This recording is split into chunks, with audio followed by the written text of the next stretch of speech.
Assalamualaikum teman-teman, terima kasih sudah mampir ke video ini. Kisah kali ini berasal dari Filipina yang terjadi pada tahun 2021, di mana ada seorang pramugari cantik yang harus kehilangan nyawa setelah dia merayakan malam pergantian tahun baru dengan 11 pria. Seperti apa kisah selengkapnya? Langsung saja kita masuk ke ceritanya. Christine Angelica Faba de Serra lahir pada 13 April 1997 di General Santos, Filipina. Saat peristiwa itu terjadi, dia baru berusia 23 tahun. Christine merupakan anak kedua dari 4 bersaudara dengan 3 adik bernama Monica, Chloe, dan JJ. Dia adalah putri dari Jose Textor de Serra dan Sharon Rose Faba de Serra. Sejak kecil, Christine dikenal sebagai pribadi yang cerdas, percaya diri, dan memiliki banyak talenta. Dia menempuh pendidikan sarjana di bidang Communication Art, serta mengambil konsentrasi Media Art di University of the Philippines Mindanao yang dia jalani sejak tahun 2017. Christine lulus dengan predikat cum laude. Selain menekuni dunia akademik, Christine juga menjelajahi bidang modeling dan kontes kecantikan. Pada tahun 2017, dia mengikuti ajang Miss Silka Davao dan berhasil meraih posisi runner-up.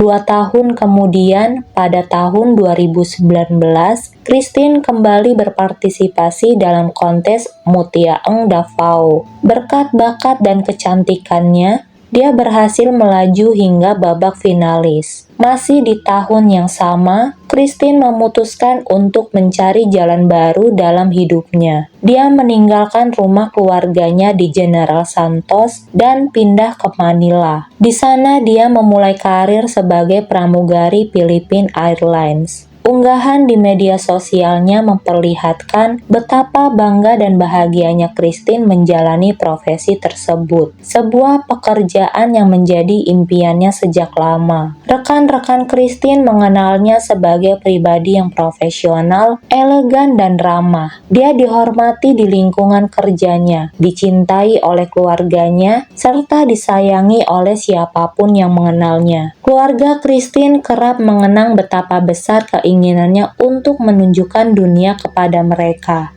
Menjelang pergantian tahun baru 2020, sebuah hari yang semula terasa biasa berubah menjadi penanda awal tragedi. Pada pukul 11:37 pagi, Ibu Christine menerima panggilan telepon dari putrinya. Christine memberitahu bahwa dia berencana merayakan malam tahun baru bersama beberapa teman di City Garden Grand Hotel, Makati, Metro Manila. Banyak orang mengetahui bahwa Christine lebih sering berteman dengan laki-laki karena dia merasa lebih mudah menjalin komunikasi dan merasa nyaman berada di lingkungan tersebut. Di antara teman-teman yang hadir adalah Romel Galido, Ray Ingles, Louis de Lima, John Paul de la Serna, dan Clark Rapinan. Mereka adalah yang pertama kali menyewa kamar untuk tempat berkumpul dan merayakan malam pergantian tahun tersebut.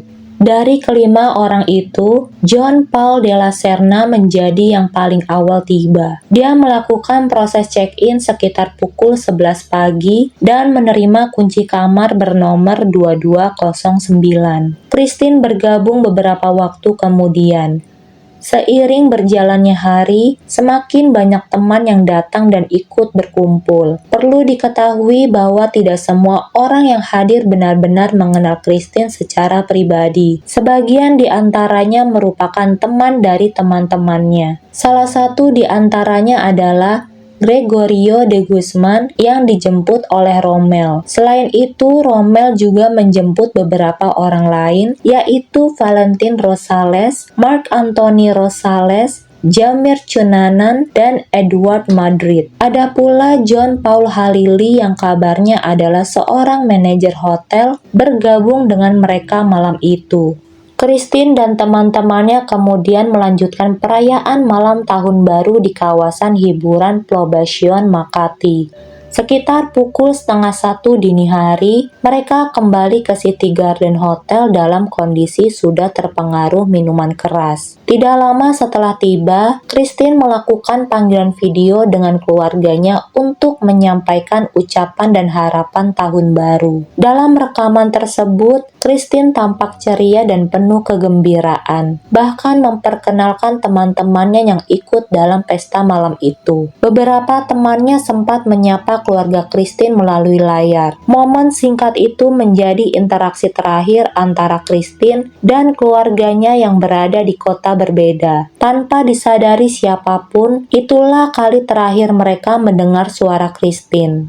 Pada pagi hari tanggal 1 Januari 2021, setelah malam yang diisi dengan perayaan, tubuh Christine ditemukan dalam kondisi tidak responsif oleh Rommel. Dia tergeletak di dalam bathtub kamar nomor 2207 sekitar pukul 10 pagi. Mengira Christine hanya kelelahan atau mengalami sakit akibat konsumsi minuman keras yang berlebihan, Rommel mencoba membangunkannya. Dia bahkan mengatakan akan memindahkan Christine ke tempat tidur agar bisa beristirahat dengan lebih tenang. Namun Christine tetap tidak bergerak. Tubuhnya dia membisu dengan kedua tangan menutupi bagian perutnya. Karena khawatir dengan kenyamanannya, Rommel mengambilkan bantal dan menyelimutinya lalu kembali beristirahat. Sekitar 2 jam kemudian, tepatnya sekitar pukul 12 siang, Rommel kembali ke kamar mandi untuk mengecek kondisi Christine dan mengingatkannya agar beristirahat di tempat tidur. Namun saat itu dia menemukan Christine sudah tidak bernyawa.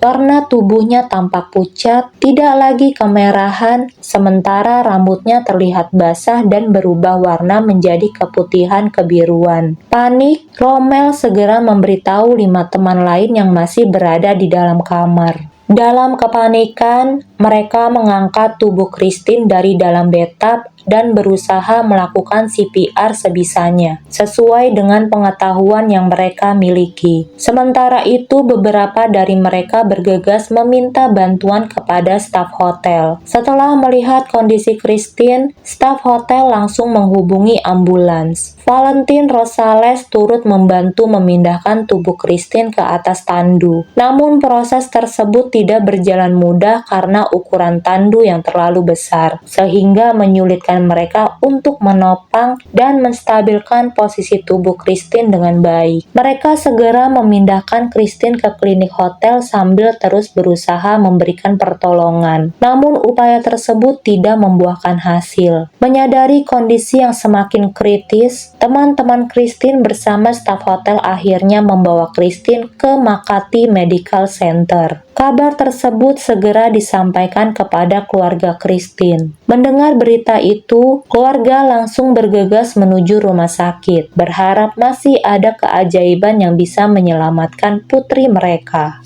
Dengan suasana yang mencekam, tim medis akhirnya menyatakan Christine meninggal dunia pada pukul 12:25 dini hari. Keesokan harinya pada tanggal 2 Januari, jenazah Christine dibawa ke rumah duka di Pasai City untuk menjalani pemeriksaan pasca kematian. Setelah proses tersebut, pihak kepolisian wilayah timur merilis laporan medis resmi. Hasil pemeriksaan menyebutkan bahwa Christine meninggal dunia akibat aneurisma aorta. Ditemukan sekitar 150 ml cairan gelap yang diduga darah di dalam rongga perutnya. Aneurisma aorta sendiri merupakan kondisi robekan pada lapisan dalam pembuluh aorta yang menyebabkan pendarahan internal ketika darah keluar dari pembuluh tersebut. Kondisi ini dapat berkembang secara tiba-tiba dan kerap dipicu oleh berbagai faktor seperti usia, riwayat keluarga, trauma, serta faktor yang paling umum yaitu tekanan darah tinggi. Laporan tersebut juga mencatat adanya luka robek pada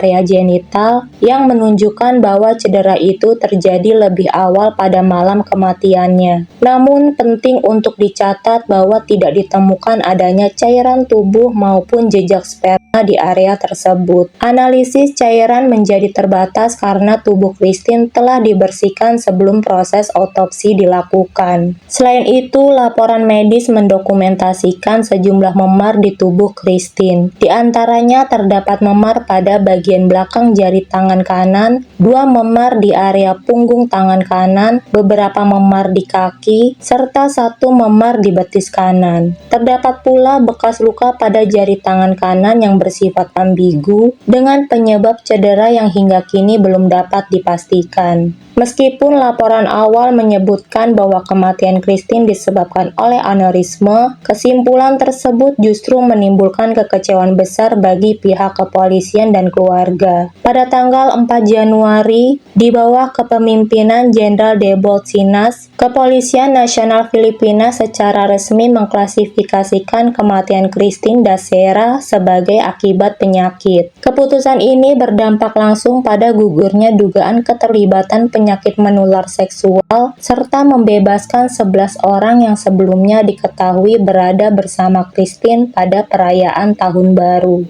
Namun sayangnya sebagian besar orang yang memiliki keterkaitan dengan Christine tidak benar-benar dilibatkan secara mendalam dalam penyelidikan tersebut. Akibatnya tim kuasa hukum keluarga mengajukan keberatan keras dan mendesak dilakukannya penyelidikan lanjutan. Mereka menuntut agar seluruh individu yang berada bersama Christine di kamar 2209 dan 2207 diperiksa secara menyeluruh. Hingga kini keluarga tetap teguh pada keyakinan mereka bahwa Christine tidak meninggal secara wajar, melainkan menjadi korban perbuatan orang-orang yang bersamanya pada malam Tahun Baru tersebut. Setelah hasil penyelidikan ini diumumkan, masyarakat pun dibuat resah. Banyak pertanyaan tertinggal terutama mengenai bagaimana tragedi seperti ini bisa terjadi. Untuk memperjelas apa yang sebenarnya terjadi pada malam itu, mari kita menengok rekaman CCTV yang terekam saat kejadian. Dalam rekaman CCTV tersebut, Christine terlihat pada pukul 11.21 malam berpindah dari kamar 2209 menuju kamar 2207 bersama dengan teman-temannya. Terlihat pula beberapa anggota lain dari kelompok mereka berada di kamar sebelah. Christine tampak bersemangat dan antusias saat bergabung dengan mereka pada malam itu. Di dalam kamar 2207, Christine terekam kamera CCTV sedang ikut serta dalam sebuah permainan tepuk tangan bersama orang-orang di dalam ruangan. Berdasarkan keterangan yang ada, Christine disebut memenangkan permainan tersebut pada malam itu. Lalu pada pukul 11.37 malam, Christine dan kelompok temannya terlihat kembali ke kamar asal mereka, yaitu kamar 2209. Setelah momen ini, kelompok tersebut tampak tetap berada di dalam kamar, yang diduga berkaitan dengan waktu ketika Christine sempat menelpon keluarganya untuk mengucapkan selamat tahun baru. Kemudian pada pukul 2.50 dini hari, Christine terlihat kembali berpindah dari kamar 2209 menuju kamar 2207. Kali ini hanya bersama dengan Valentine. Sekitar 1 menit setelah mereka pergi, seseorang tampak mendekati pintu kamar 2209, diduga sebagai respon atas permintaan dari dalam kamar. Lalu pada pukul 2.52 dini hari, Christine dan Valentine kembali ke kamar 2209. Dalam rekaman tersebut terlihat momen ketika Christine mencoba mencium Valentine di dekat pintu kamar. Valentine tampak gelisah dan perlahan menghindari gestur tersebut sebelum keduanya masuk ke dalam kamar. Rekaman selanjutnya yaitu sekitar pukul 3.15 dini hari menunjukkan Christine kembali menuju kamar 2207 seorang diri. Lalu 6 menit kemudian seseorang dari kamar 2207 terlihat mendatangi kamar 2209 lalu segera meninggalkan lokasi tersebut bersama teman-teman Christine. Rekaman ini memunculkan spekulasi bahwa Christine mungkin telah menjadi pusat perhatian dalam kelompok tersebut, sehingga memicu pergerakan teman-temannya. Salah satu foto memperlihatkan 3 orang teman berjalan mengikuti Christine dari belakang, tampak seolah mencoba memeluknya sebelum akhirnya kembali ke posisi semula. Pada pukul 4:13 dini hari, Christine ditemukan berada di lorong luar kamar 2207. Kondisinya menunjukkan tanda-tanda dia sedang sakit. Dalam rekaman tersebut, dia terlihat bergerak tidak stabil, mendorong tubuhnya ke belakang dengan gerakan yang lemah. Sementara itu, John Reyes tampak terus berada di dekatnya. Christine sempat meminta bantuan fisik agar tidak terjatuh. Christine juga terekam menekan bel pintu sebelum akhirnya diarahkan kembali ke kamar 2209. Selanjutnya pada pukul 4:39 dini hari, Christine terlihat kembali menuju kamar 2209 bersama Valentin Rosales. Kondisinya tampak jauh lebih lemah dibandingkan rekaman sebelumnya, meskipun dia masih berusaha berjalan dengan tubuh yang tegak.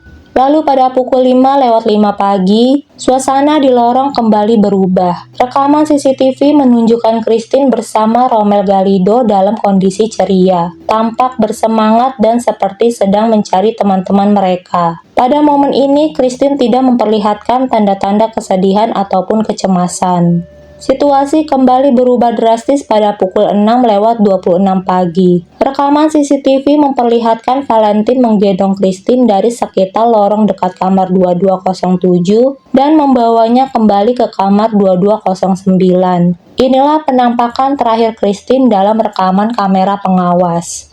Narasi kasus ini kemudian berubah ketika Kepala Kepolisian Makati mengungkap temuan adanya cairan sperma di dalam sistem tubuh Christine. Sebuah pernyataan yang menimbulkan kontroversi besar dan memperdalam kecurigaan publik terhadap peristiwa malam itu. Namun pernyataan tersebut tidak didukung oleh bukti atau dokumen resmi. Kepala Kepolisian hanya menyampaikan pendapat umum tentang naluri pria, yaitu dorongan spontan yang menurutnya bisa muncul dalam situasi tertentu. Pernyataan ini dianggap lemah karena tidak disertai dengan fakta yang jelas. Sementara itu, teman-teman Christine dengan tegas membantah tuduhan tersebut. Mereka menegaskan bahwa sebagian besar dari mereka adalah gay, sehingga tidak memiliki niat atau alasan untuk menyakiti Christine. Gregorio Guzman yang menjadi tuan rumah pesta malam itu menggambarkan Christine sebagai pribadi yang ramah dan sedikit nyentrik. Dia mengatakan bahwa suasana saling menggoda yang terjadi lebih banyak berlangsung antar tamu pria. Gregorio juga menyebutkan bahwa Christine disukai oleh semua orang yang hadir dan dia merasa aman serta nyaman berada di lingkungan teman-teman LGBT. Masalah ini menjadi semakin rumit ketika keluarga Christine menuduh seseorang bernama Michael Nick Sarmiento. Dia ini adalah petugas medis yang menangani jenazah Christine setelah kematiannya. Keluarga menilai Sarmiento telah melakukan kelalaian berat dan pelanggaran profesional karena mengawetkan jenazah Christine tanpa izin dari pihak keluarga. Menurut keluarga, luka dan memar yang ditemukan di kaki serta tangan Christine seharusnya sudah cukup untuk menjadi tanda adanya tindak kekerasan. Pemerintah kemudian merujuk pada laporan resmi hasil pemeriksaan medis yang ditulis oleh dokter forensik pemerintah yaitu Dr. Joseph Palmero. Dalam laporannya, Dr. Palmero menyatakan bahwa penyebab kematian Christine adalah gangguan jantung dan paru-paru yang dipicu oleh pecahnya aneurisma aorta. Laporan tersebut juga mengungkap bahwa saat meninggal, tekanan darah Christine sangat tinggi. Jantungnya memiliki berat sekitar 500 gram, sekitar 200 gram lebih berat dari jantung normal. Kondisi ini menunjukkan adanya gangguan kesehatan serius yang telah lama berkembang. Sebelum meninggal dunia, Christine mengalami pendarahan hebat di dalam tubuhnya yang menimbulkan gejala seperti mual, lemas, dan pusing. Gejala-gejala ini mirip dengan kondisi mabuk ringan, sehingga seringkali tidak disadari sebagai tanda bahaya. Sayangnya kondisi tersebut berkembang dengan cepat dan menyebabkan Christine meninggal dalam hitungan jam. Dijelaskan bahwa aneurisma tersebut sebenarnya sudah berkembang sebelum malam perayaan Tahun Baru Christine. Dr. Joseph Palmero juga menyatakan bahwa DNA yang ditemukan di pakaian dalam Christine tidak tercampur dengan DNA orang lain. Karena tidak ditemukan bukti adanya kekerasan seksual maupun tindakan kriminal, 11 pria yang bersama Christine pada malam itu akhirnya dibebaskan secara resmi pada tanggal 23 April 2021. Meski begitu, keluarga Christine tidak menerima keputusan tersebut. Menanggapi sikap keluarga, pada tanggal 29 Januari 2021, Salvador Panelo, seorang penasehat presiden, mengkritik mereka secara terbuka. Dia mengatakan bahwa keluarga Christine berusaha mencari keadilan atas kejahatan yang menurutnya tidak pernah terjadi, menolak bukti medis yang ada dan berpotensi menuduh orang-orang yang tidak bersalah.